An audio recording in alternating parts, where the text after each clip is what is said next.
Hey, we're about to start the show, and you know the drill. If you've been here before and you have something important to share, please add a capital letter Q to your comment. And if you are watching live for the first time, please let us know by writing the word new, and we'll give you a nice little welcome. Enjoy the broadcast.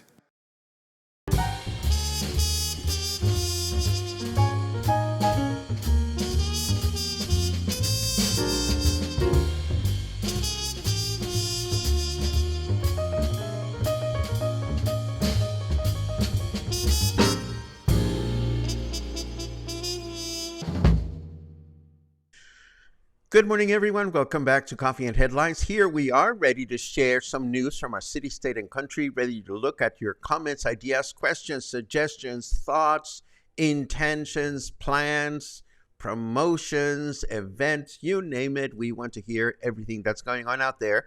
Today is Monday, March 18. Another week is starting. I hope you had a good weekend. I hope you'll let us know what you were up to this weekend. I had a really mellow weekend, doing not a lot of much of anything. Not a lot of much of anything. Is that such a thing?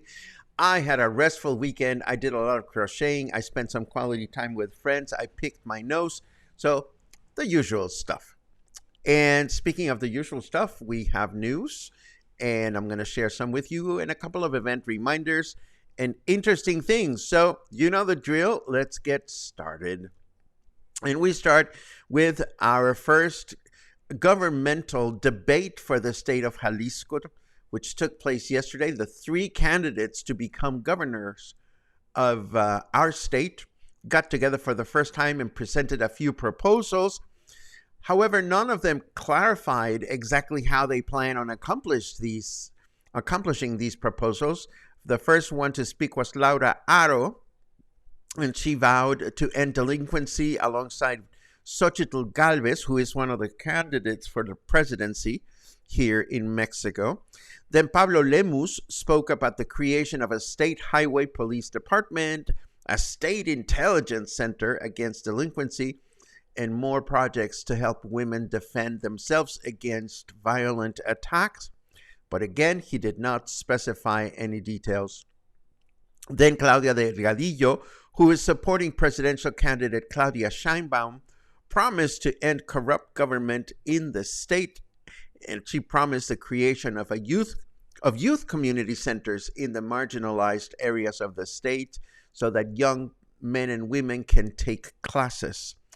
Lemus had some dirty laundry to air about Delgadillo, and she did the same thing for him. So, you know, if you think Mexican debates are any different than debates that go on elsewhere, they're not. Of course, this is the very first debate in which they announce a lot of things, but not much information about how they actually plan to accomplish them. So we remain in standby and wait and see mode. Then I have some good news. What do you know? The Malon Maintenance project that was announced 7 months ago is actually happening, or at least personnel from the city is hanging up banners to indicate that it is actually happening. No, seriously, it has been announced that the investment in these improvements will be of 15,400,000 pesos.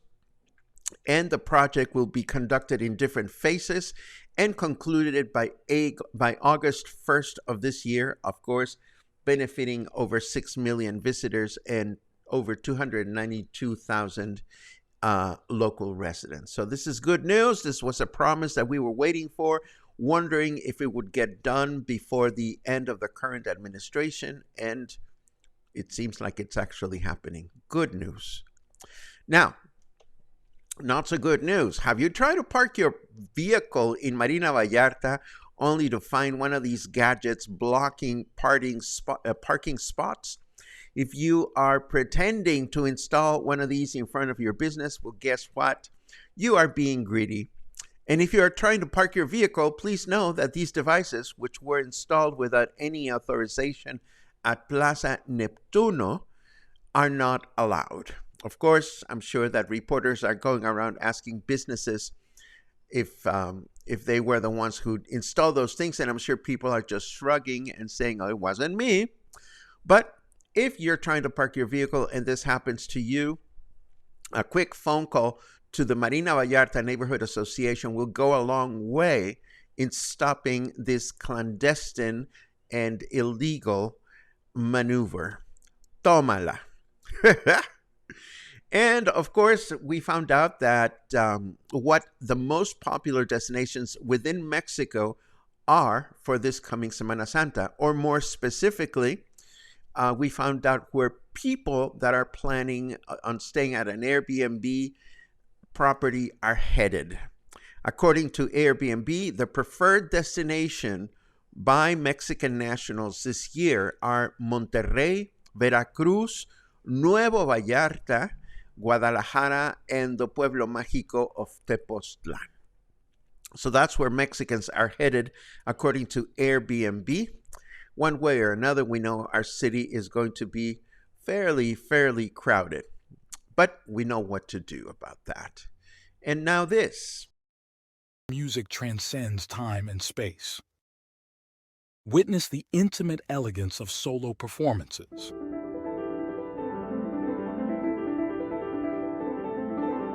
And the grandeur of orchestral renditions.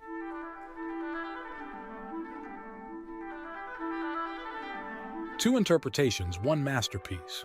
Paco Ojeda on Music presents Dueling Versions, comparing solo and orchestral arrangements in classical masterpieces. Join us on a captivating journey as we compare and contrast these dueling versions and experience the magic of musical transformation. Don't miss this opportunity to delve into the rich tapestry of classical genius. Join us on Thursday, March 21st at 5 p.m. at the Joint Boutique Hotel and Co-work. And now we have the weather, and it's partly fucking cloudy, according to Snarky Weatherman. It is 23 degrees out there. Humidity is at 73%. And our weather forecast for today says it's going to be a humid day with mostly cloudy skies with a high of 27 and a low of 19. Tomorrow, Tuesday, we will have overcast skies in the morning with mostly clear skies in the afternoon, a high of 29 and a low of 19.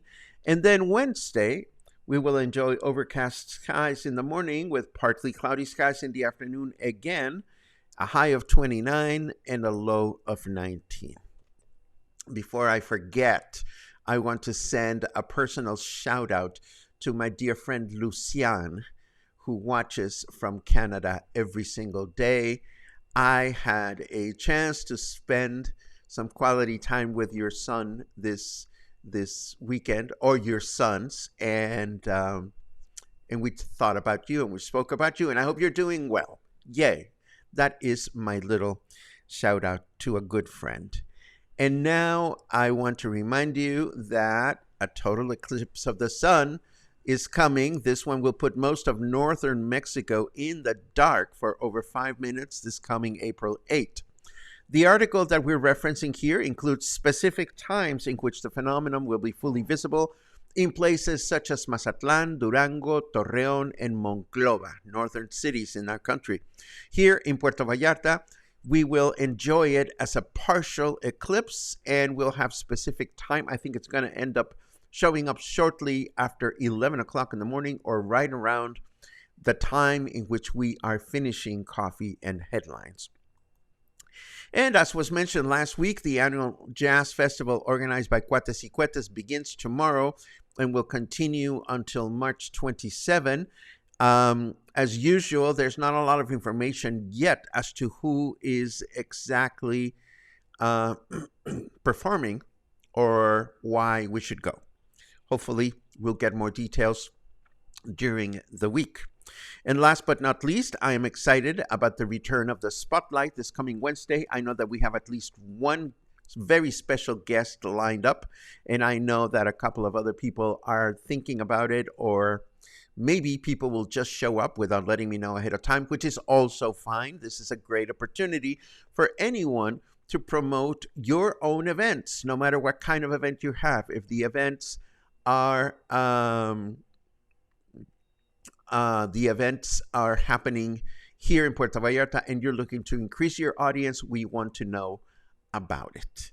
And now let us take a quick look at your comments, and we will see what we have. Lots of good mornings, which I appreciate very much. Thank you very much. Woohoo! Happy Monday from Fluvial. Barbara is happy, and that makes two of us, at least. Good morning, Gina. I haven't been to your restaurant in forever. I've been busy, but I hope you had a good event yesterday. Let's see what else we have. Jerome went to Act 2 to enjoy the Platters singer Keith Tynes. This is good to hear. We have new friends joining us, Roger and Todd. We are visiting this week. I hope you will have a wonderful visit. Let's see what else we have. We celebrated Saturday at Bonito Kitchen in Emiliano Zapata with good friends. The food was fabulous. It always is. That's good to hear. Thanks for the report. Let's see. A correction. Carrot weather. It's partly fracking sunny, and we're heading outside to enjoy this federal holiday. That's right. Today is a federal holiday. We commemorate the birthday of Benito Juarez, which is actually not today, Angelica. It is on the 21st of March.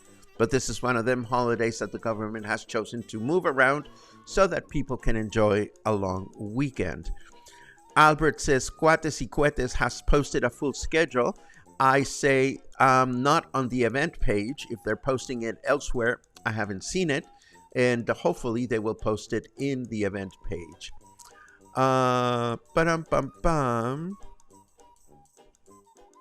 I got it in my feed yesterday. Jazz schedule. Well, you must be following Cuates y Cuetes, which, as we said before, if you're going to post your information in your own website, then of course people that are already following you are going to find out about things, maybe if the algorithm in Facebook cooperates. But if you're not following Cuates y Cuetes or any event organizer, and I know that I sound like a broken record here, but why not? Event organizers forget that not everyone knows who they are, or not everyone is following. So the best practice, in my humble opinion, if you want to increase the number of people that are going to show up to your event, is to put it in a Facebook event, which is searchable and will reach a lot more people beyond the people that are already following you. But that's just me. All right. Everything in Miss Maloya is fantastic, says Chris. I'm so tempted to dive into this comment, but I won't.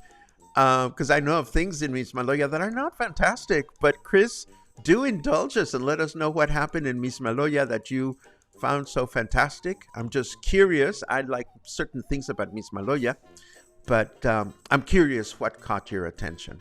And maybe we'll get some answers before we get going. And as long as we're still... Oh, there's more. Oh, there's a hello from Renee, who's going to be here in 3 weeks. Oh, Albert, I can see how this is funny, but again, uh, it's one of those things in which event organizers, um, I mean, in the case of the Jazz Festival, a lot of people know that it's happening. So a lot of people will be there, and that'll be a good thing. But if an event organizer is ever looking to increase their viewership, one has to wonder if people are aware of that subtle difference. That is something that I've covered in the past in my Promo Prodigy workshop, which we've done twice at the Joint Hotel. I'm thinking of doing it in an online format, doing it more like a webinar. If anybody out there is interested in finding out ways to improve your connections with new audiences as you promote your events online, and you would like to see the return of this seminar in an online version that you can watch from the comfort of your home, just let's see, what would be just write seminar in your comment. That'll give me an idea of whether you are interested in this or not. I think that's all I have. And I think it's time to put this one up there. Why? Because you make everything possible around here with your contributions, with your memberships, with your occasional coffees. You make it all wonderful. Chris has said the sun, the beach, the weather, the ocean, the views, and enjoying it all in moderation. Good for you, Chris. I take it you must be staying over there. Liz says Cuates y Juetes held a very informative press conference last week to reach the Mexican press progress. That's good to know, Liz. I didn't see it printed anywhere, and I check all the local papers, so good for them. And unfortunately, I didn't run into it. If you folks ever run into these kinds of events and want to share event links with me, it's very much appreciated. Okay, so we continue with our goodbye. It was a pleasure to connect with you today, and it'll be a pleasure to connect with you again tomorrow. As always, I thank you for your comments, your input, your tips, and all that you bring to the table here at Coffee and Headlines. Have an amazing day, and I'll see you again tomorrow.